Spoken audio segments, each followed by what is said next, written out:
మీ లైఫ్‌లో మర్చిపోలేని సర్జరీ అంటే చాలా రిస్క్ ఇది. అయినా కూడా మనం చెయ్యాలి అని ఓకే. అనిపించిన సంఘటన ఏమైనా ఉందా సార్? ఫ్రాక్చర్ అయింది. ఓకే. అతనికి 3 సర్జరీలు అయినాయి. 3, 4 సర్జరీలు. హ్మ్. హ్మ్. ఒక 2 ఇయర్స్ పట్టింది కానీ ఏం అతకలేదన్నమాట అది. మామూలుగా ఎప్పుడు మీరు ఈ ఫీల్డ్‌లోకి రావడం, అదే విధంగా ఆర్థో సైడే రావాలని అనుకోవడం ఏంటి? రీజన్ ఏంటి? మామూలుగా అగ్రికల్చర్ ఫ్యామిలీ నుంచి వచ్చాను. సార్. నాకు మామూలుగా వ్యవసాయం ఇంట్రెస్టే. హ్మ్. హ్మ్. వ్యవసాయం చేస్తున్నప్పుడు ఈ పీఆర్పీ కావచ్చు, లేదు అని అంటే ఈ ఫిజియోతో కావచ్చు తగ్గియచ్చు అని చెప్పేసి అన్నారు మీరు. అవును deep So- penetrating magnetic therapy అనేసి అది మామూలుగా ఎంఆర్ఐ టైప్లో అది ఆహా. 3 ఇయర్స్లో ఎంఆర్ఐ టైప్లో ఇది ఫిజియోథెరపీలో వచ్చింది అనమాట. ఓకే. ఇదంతా బాగా బోన్ అంతా స్టిమ్యులేట్ చేస్తుంది, మజిల్స్ అంతా స్టిమ్యులేట్ చేస్తుంది. మాక్సిమం సర్జరీకి వెళ్ళకుండానే చూస్తా ఉన్నారు చాలా వరకు. మ్యాక్సిమం సింపుల్గా ఫిజియోథెరపీ, నీడిల్ థెరపీ అట్లా మామూలుగా ఇంజెక్షన్ ద్వారానే. ఓకే సార్, మన ఇంటర్వ్యూ ముగించే ముందు ఓకే. ఎంజే నాయుడు గారి మోటో ఏంటి అసలు? ఏం లేదు మామూలుగా అందరూ హెల్తీగా ఉండాలి. హెల్తీగా ఉండే దానికి మనం ఏంటంటే వెల్కమ్ టు సుమన్ టీవీ. నేను మీ నవీన్. ప్రస్తుతం నేను విజయవాడలోని ఎంజే నాయుడు హాస్పిటల్లో ఉన్నాను. మనతో ఉన్నారు hospital chairman doctor MJ Naidu garu. Hi sir, నమస్తే అండి. నమస్కారం అండి. సార్, మిమ్మల్ని చూసినప్పుడల్లా ఒక పాజిటివ్ వైబ్రేషన్ వస్తుంది సార్. ఏంటంటే 70 సంవత్సరాల వయసులో కూడా చాలా హెల్తీగా కనపడతా ఉంటారు. దాదాపుగా 38-40 సంవత్సరాల నుంచి కూడా ప్రజాసేవ చేస్తూ ఉన్నారు. సో మీ హెల్త్ సీక్రెట్స్ ఏంటి సార్? అంటే ఎట్లాంటి ఫుడ్ తీసుకుంటా ఉన్నారు? మీ లైఫ్ స్టైల్ ఏంటండి? నెంబర్ 1 వచ్చి ఎక్సర్సైజ్. ఎంత ఎక్సర్సైజ్ చేస్తే అంత మనకి హెల్త్ వస్తుంది అనమాట. శరీరాన్ని ఎంత కష్టపెడితే అంత హెల్త్ వస్తుంది. ఎక్సర్సైజ్ అనేది మామూలుగా మార్నింగ్ నేను విజయవాడ క్లబ్కి వెళ్తాను. ఓకే, అక్కడ టెన్నిస్, స్విమ్మింగ్, శాండ్ వాకింగ్ 3 చేస్తుంటా అనమాట. అంటే ఏంటి సార్, మామూలుగా ఎట్లాంటి ఫుడ్ తీసుకుంటారండి మీరు? ఫైబర్ డైట్ ఉండేది ఎక్కువగా తీసుకుంటున్నాం. ఓకే. ఓకే. ఫైబర్ డైట్ కింద వచ్చే కదా మనకు fruits, dry fruits plus sprouts అవి ఎక్కువగా తీసుకుంటుంటాం. నెక్స్ట్ మనకి ఫర్మెంటెడ్ ఫుడ్ కొంచెం ఎక్కువ తీసుకుంటాం. ఫర్మెంటెడ్ ఫుడ్ అంటే మనకి కర్డ్, బటర్ మిల్క్, మామూలుగా ఫర్మెంటెడ్ ఇడ్లీ, దోశ కూడా చాలా ఎంత పులిస్తే అంత హెల్త్కి మంచిది అనమాట. మెయిన్ గా వీటిలో కూడా ఇడ్లీలో కూడా కొంచెం క్యారెట్, బీట్రూట్ అవి మిక్స్ చేసుకుంటే 50% అది ఇంకా హెల్త్కి మంచిది. అది మొత్తానికి మీ హెల్త్ సీక్రెట్ అనమాట. దాదాపుగా ఎంత సార్ ఇప్పుడు ఈ 40 సంవత్సరాలలో మీరు ఒక 50,000కు పైగానే సర్జరీలు చేశారు కదా సార్ ఆర్థోకి సంబంధించి? మీ లైఫ్లో మర్చిపోలేని సర్జరీ అంటే చాలా రిస్క్ ఇది, అయినా కూడా మనం చెయ్యాలి అని అనిపించిన సంఘటన ఏమైనా ఉందా సార్? ఉందండి. జస్ట్ ఏదో మాతో పంచుకోగలరా సార్? డెఫినెట్లీ అండి. జస్ట్ ఇప్పుడు మా దగ్గరికి వచ్చే కొందకి 3 నుంచి 4 సర్జరీలు అయిపోయింటాయి. అవి మామూలుగా సర్జరీ అయ్యి అతకపోయిన బోన్స్ అన్నీ వస్తుంటారు. ఇప్పుడు మామూలుగా ఒక హ్యూమరస్ ఫ్రాక్చర్ అయింది. ఓకే. అతనికి 3 సర్జరీలు అయినాయి. 3, 4 సర్జరీలు. ఒక 2 ఇయర్స్ పట్టింది కానీ ఏం అతకలేదు అనమాట అది. అది మామూలుగా మేము దాన్ని అంతా ఉన్న దాంట్లో వైర్లన్నీ రిమూవ్ చేసి దానికి కాల్లోంచి ఎముక తీసి పెట్టి బోన్ గ్రాఫ్ట్ చేసి ఒక ప్లేట్ లాగా వేసి అది అతికిచ్చా అనమాట. మళ్ళీ అది ఇంతకుముందు మామూలుగా వర్క్ చేసుకున్నాడు, వాటర్ వర్క్స్ ఏదో చేసుకున్నాడు, దానికి వెళ్ళి జాయిన్ అయిపోయాడు. అట్లా మా దగ్గరికి వచ్చిన వాళ్ళు 3, 4 సర్జరీలు ఫెయిల్ అయిన వాళ్ళు చాలా మంది, ఫెయిల్డ్ కేసులు చాలా వస్తుంటాయి. అతకని ఎముకలన్నీ ఏదైనా సరే మేము మామూలుగా దాన్ని సర్జరీ చేసి అతికిస్తుంటాం. అసలు విజయవాడలో ఎంజే నాయుడు గారి హాస్పిటల్ అంటే ఒక రేంజ్, ఆ రేంజ్ లో ఉంటది. సో మీ జర్నీ మొత్తం చూస్తా ఉంటే మీకు ఏమనిపిస్తూ ఉంటుంది సార్?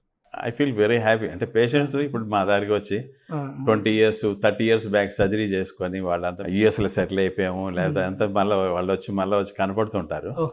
నెక్స్ట్ కొంతమంది ఇంతకుముందు మామూలుగా పేరెంట్స్ చిల్డ్రన్ తీసుకొచ్చేవాళ్ళు, ఇప్పుడు చిల్డ్రన్ వాళ్ళ పేరెంట్స్ తీసుకొచ్చి ట్రీట్మెంట్ చేయించుకుంటున్నారు. ఇవంతా ఈ జనరేషన్ బోత్ ది జనరేషన్స్. మీరు ఈ ఫీల్డ్లోకి రావడం, అదే విధంగా ఆర్థో సైడే రావాలని అనుకోవడం ఏంటి? రీజన్ ఏంటి?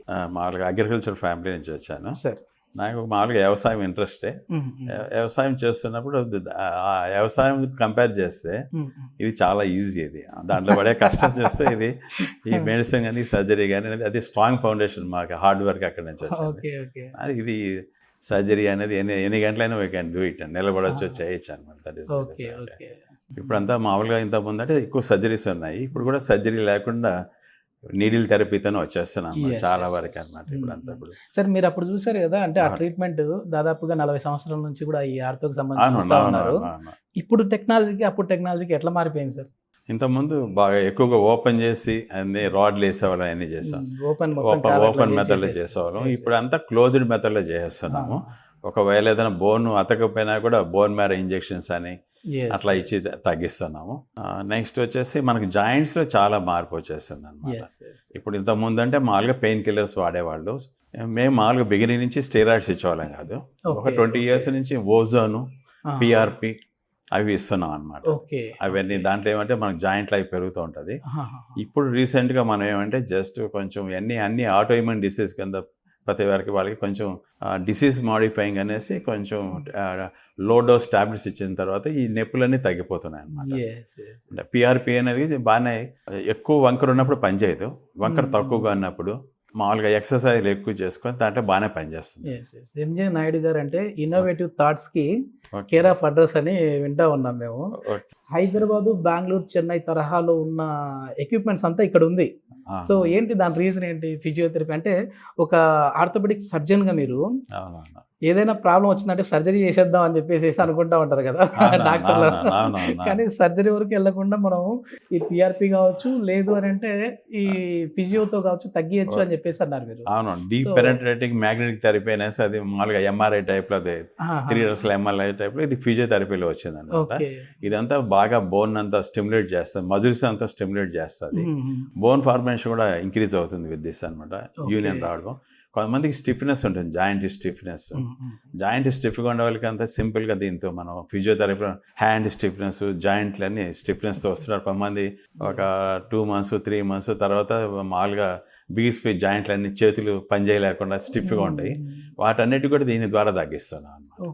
కాబట్టి మామూలుగా ఓజోన్ అనేది కూడా బాగానే, పిఆర్పి ఓజోన్ 2 కాంబినేషన్లో ఎన్ని బిగిసిపోయిన జాయింట్లకి అంతా, ఇప్పుడు మోకాలు బిగిసిపోయిందంటే దానికి ఇస్తుంటాం, ఎల్బో షోల్డర్కి మామూలుగా పెరియాథరైడ్ షోల్డర్, ఫ్రోజన్ షోల్డర్ అంటారు, దానికి కూడా మనకి ఏమంటే ఇంజెక్షన్ ద్వారానే తగ్గించేస్తుంటాం.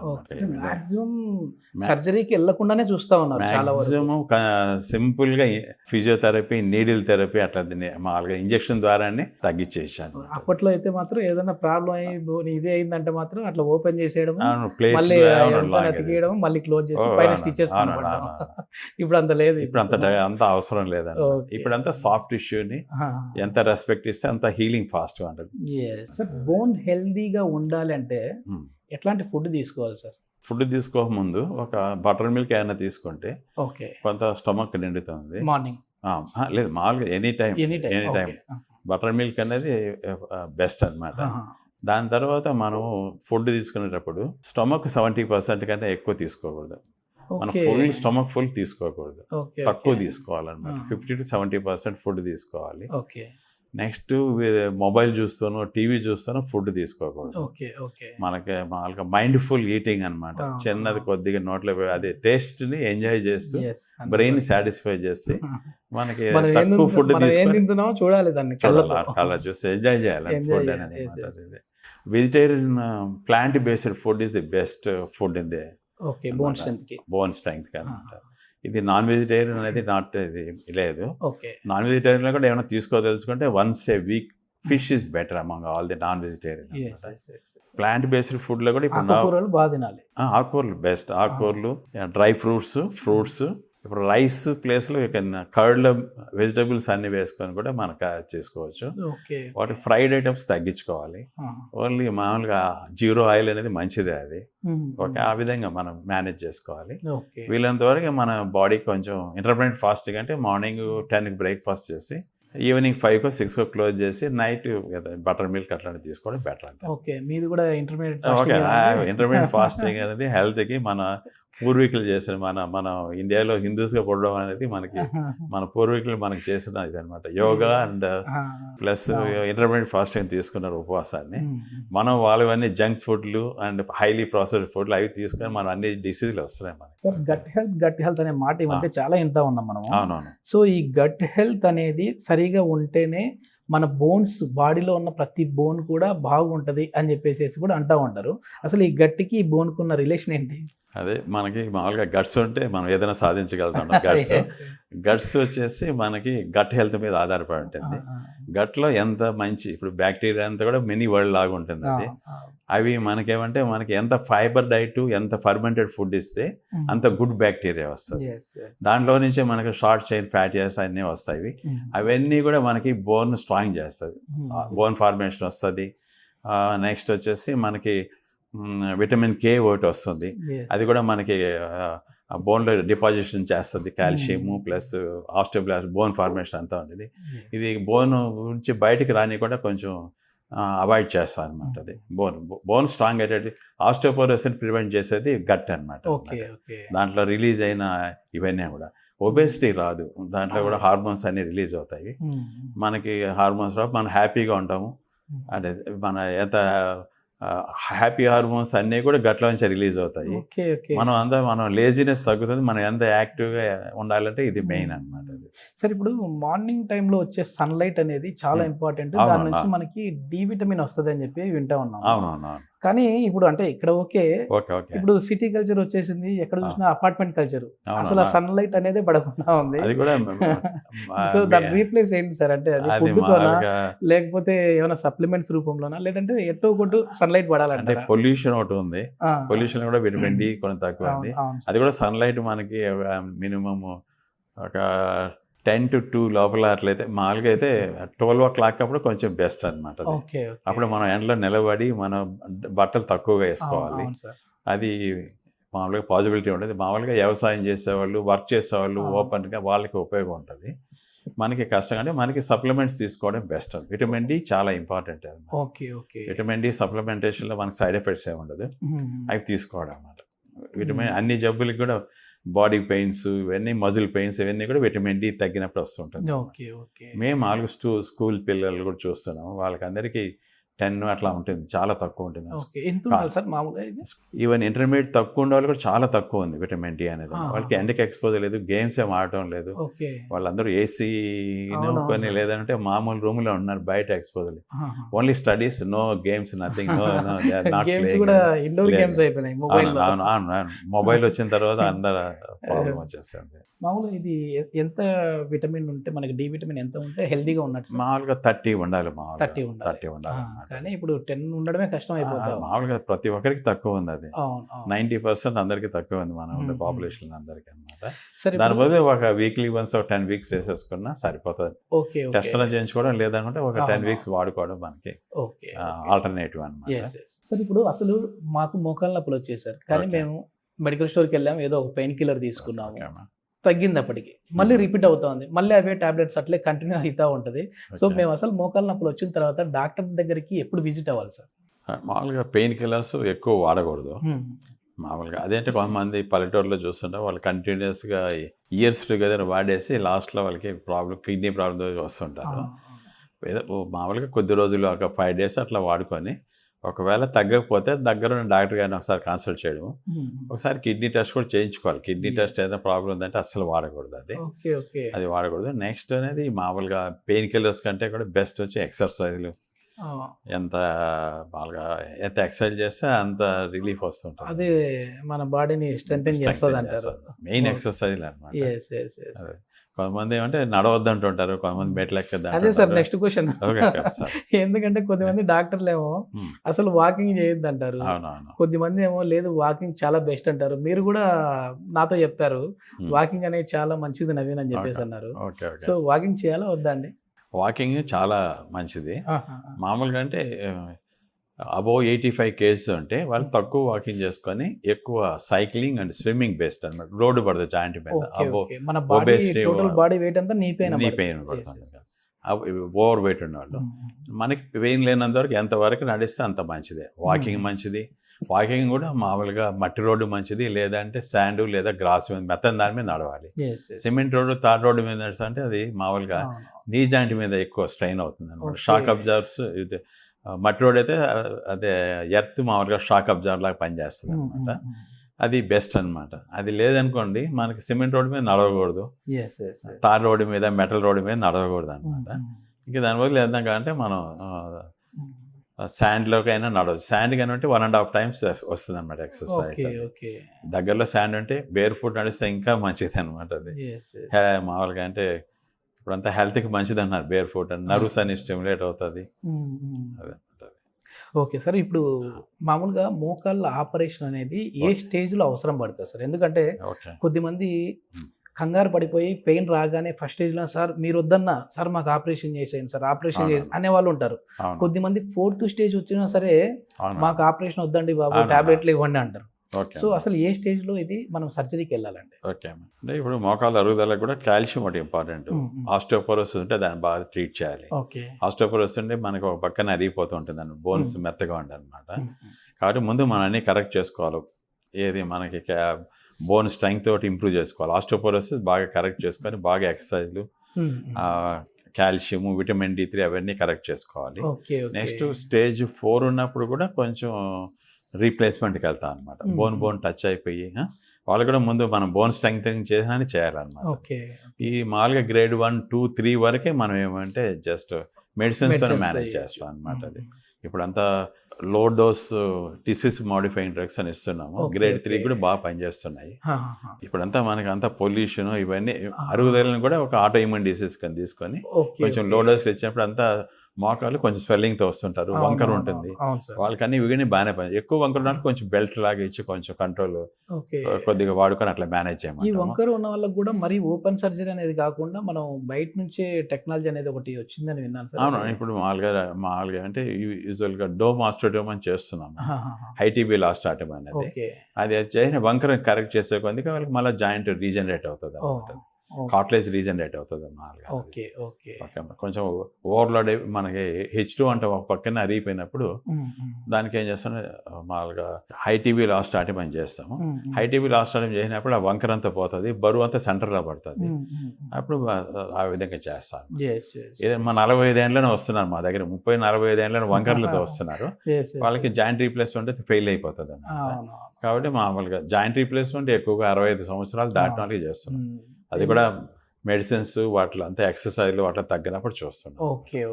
నేచురల్ జాయింట్ మన జాయింట్ ప్రిజర్వ్ చేయడం మ్యాక్సిమం ట్రై చేస్తాం. ప్రిజర్వ్ అవర్ ఓన్ జాయింట్స్ అన్నమాట. దాని replacement is not the answer అన్నమాట. ఇంకా అన్ని ఫెయిల్ అయినప్పుడు లాస్ట్ స్టేజ్లో దానికి వెళ్ళడం అన్నమాట. మ్యాక్సిమం ప్రిజర్వ్ చేసుకోవడం. ఇప్పుడు వంకర ఉంటే వంకర సర్చ్ చేసుకుంటాం. అవాయిడ్ చేయడానికి చూస్తాం మ్యాక్సిమం. అదే మన జాయింట్ మనకుండాలి. ఇప్పుడు కొన్ని మెడిసిన్స్ మామూలుగా ఈ మన అరుగుదల కూడా కొంచెం ఆటోఇమ్యూన్ డిసీజ్ కింద వచ్చింది. కాబట్టి మనం లో డోస్ పెట్టినప్పుడు ఆ జాయింట్ స్వెల్లింగ్, నొప్పులు అన్నీ తగ్గుతున్నాయి. కాబట్టి మనం వీఆర్ 65 దాటిన తర్వాత వాళ్ళకి ఇంకా మామూలుగా తప్పదన్నప్పుడు రీప్లేస్మెంట్ అనమాట. ఓకే సార్, మన ఇంటర్వ్యూ ముగించే ముందు MJ నాయుడు గారి మోటో ఏంటి అసలు? ఏం లేదు, మామూలుగా అందరూ హెల్తీగా ఉండాలి. హెల్తీగా ఉండే దానికి మనం ఏంటంటే బాగా ఎక్సర్సైజ్ చేసుకొని డైట్ బాగా ఫాలో అయ్యేవి. నెక్స్ట్ డాక్టర్ దగ్గర రాకుండా మేనేజ్ చేసుకోవాలి. అది డాక్టర్ దగ్గర రాకుండా అదే మామూలుగా మా దగ్గరికి రాకుండా వాళ్ళంతటా ఎక్సర్సైజ్ అన్ని చేసుకుని డాక్టర్ దగ్గర చాలా వరకు అవాయిడ్ చేయొచ్చు రావడం అనేది. రెండోది వచ్చేసి ఇప్పుడున్న టెక్నాలజీలో మనకేమంటే ఇప్పుడు నడుములో డిస్క్ ప్రాబ్లమ్స్ ఉన్నాయి, సయాటికా పెయిన్. దానికి కూడా మనకి మామూలుగా ఇంజెక్షన్ ద్వారానే తగ్గిస్తున్నాం. కాబట్టి మనకేమంటే సర్జరీ అనేది ఇంకా లాస్ట్ అనమాట. 95% ఇవన్నీ సింపుల్గానే తగ్గిపోతుంటాయి. లాస్ట్ 5% ఇంకా తగ్గినప్పుడు will go for surgery. Main ఈ బ్యాక్ పెయిన్ అన్నారు కాబట్టి బ్యాక్ పెయిన్కి మామూలుగా ఏమంటే మెయిన్ వచ్చేసి యోగా, సూర్య నమస్కారాలు చేస్తే అన్ని మజిల్స్ అన్ని జాయింట్స్ స్ట్రెచ్ అవుతాయి. దానికి ఎవరైనా చేయొచ్చు. అంటే పెయిన్ వచ్చేంతవరకు బెండ్ అవ్వకూడదు. మనం ఫార్వర్డ్ బెండింగ్ అనేది ఊరికి నొప్పి లేనంత బెండ్ అయ్యి సయాటికాకి బెస్ట్ ట్రీట్మెంట్ వచ్చేసి మేము ఓజోన్ విత్ PRP ఇస్తున్నాము. మామూలుగా స్టెరాయిడ్ ఇచ్చేవాళ్ళు ఎపిడ్యూరల్లో. స్టెరాయిడ్ వల్ల మనకి అది సైడ్ ఎఫెక్ట్స్ ఎక్కువ ఉంటుంది. వీఆర్ గివింగ్ మామూలుగా మేము ఒక 2000-3000 మందికి ఇంజక్షన్ ద్వారా తగ్గించాము. సార్, ఈ లంబార్ రీజన్ లో ఎక్కువగా అంటే మాకేమంటే పేషెంట్ తగ్గిన వాడు ఇంకా వాడిని తీసుకొస్తున్నారు ఇంజక్షన్స్.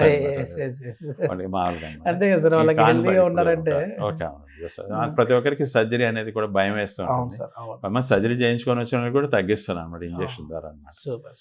దీంట్లో ఇప్పుడు ఓజోన్ కూడా బాగానే పనిచేస్తుంది. నెక్స్ట్ హైడ్రోజన్ కూడా వచ్చింది, ఒక గ్యాస్ అనమాట. ఇవన్నీ యాంటీ ఆక్సిడెంట్స్ అంటే యాంటీ ఇన్ఫ్లమేటరీ అన్నమాట ఓకే ఓకే కాబట్టి మనకేమంటే సింపుల్గా తగ్గించుకోవాలి టెక్నాలజీ ఏముంది ఎక్కడ ఉంది అనేది అన్ని పట్టుకొని మన విజయవాడలో పెడతా ఉన్నారు మీరు. ఓకే ఓకే మన ఇది మామూలుగా ఇప్పుడు అంతా ఓజోన్ థెరపీ కూడా స్టార్ట్ చేశారు, ఐవి ఓజోన్ థెరపీ, ఆటో హీమోథెరపీ అంటారు, అది మెగా ఆటో హీమోథెరపీ అంటారు. దాని ఓజోన్ అంతా మనం ఓజోన్తో బ్లడ్ 50 ml 100 ml తీసుకొని మిక్స్ చేసి మళ్ళీ పేషెంట్కి ఇచ్చే కొందుకు ఏమవుతుందంటే బాడీలో ఉన్న టాక్సిన్స్, బ్యాక్టీరియాలు, ఫంగల్, వైరల్ ఇన్ఫెక్షన్ అవన్నీ కూడా తగ్గుతాయి అన్నమాట. More they will become more energetic అన్నమాట. ఓకే, ఫ్యూచర్ లో అసలు రేంజ్ లో వెళ్ళిపోయేలా ఉంది కదా సార్ ఈ టెక్నాలజీ అంతా కూడా, హెల్త్ కి సంబంధించినది. ఇవన్నీ జస్ట్ అన్నమాట. అంటే ఇప్పుడు అన్ని ఆల్ మెటల్ పాయిజనింగ్ ఇవన్నీ కూడా మనకి మన పొల్యూషన్ వల్ల వస్తున్నాయి. అవన్నీ తగ్గించడానికి ఇది హెల్ప్ చేస్తుంది అన్నమాట. సార్ ఇప్పుడు ఎక్కువ ఈ లంబార్ రీజన్ లో L1, L2, L3, L4 అనేది మెయిన్, L4, L5 ప్రాబ్లమ్స్ వస్తూ ఉంటాయి. L4 అక్కడ ఎక్కువ మూవ్మెంట్ ఉంటుంది, L4, L5, అనేది ఎక్కువ మూవ్మెంట్ ఉంటుంది. నడుము నొప్పి lack of exercise, muscle strong గా లేకపోతే. ఓకే, మజిల్స్ మీరు మామూలుగా మజిల్ యోగా చేస్తే దాంట్లో ఉన్న బెనిఫిట్స్ దేంట్లో లేవు. మామూలుగా బ్యాక్ పెయిన్ కి ట్రీట్మెంట్ అవసరం ఉండదు అనమాట. 95% తగ్గిపోతాయి అన్నమాట. ఎంత ఎక్సర్సైజ్ చేస్తే అంత మజిల్ స్ట్రాంగ్ అవుతుంది, అంత పెయిన్స్ తగ్గుతాయి. నిజంగా మీలాంటి డాక్టర్ని నేను ఇప్పటి వరకు దాదాపుగా ఒక 6,000-7,000 పైన ఇంటర్వ్యూలు చేసింటాను సార్ డాక్టర్స్తో. చూడలేదు సార్ మీలాంటి వాళ్ళని. ఎందుకంటే అసలు ఎక్కడే కానీ ఏ ట్యాబ్లెట్ అనేది, ఏ సర్జరీ అనేది అసలు సజెస్ట్ చేయట్లేదు. ఎంతవరకున్నా మన ఫుడ్, మన లైఫ్ స్టైలు, మనం యోగా చేసేయడం, ఎక్సర్సైజ్ చేసేయడం అని చెప్తా ఉన్నారు మీరు. సో మీరు హ్యాపీగా నిండు నూరేళ్ళు ఇలాగే ఉండి చాలా మందిని కూడా ట్రీట్ చేయాలని చెప్పి మనస్ఫూర్తిగా కోరుకుంటా ఉన్నాను sir. Thank you sir. Thank you very much అండి.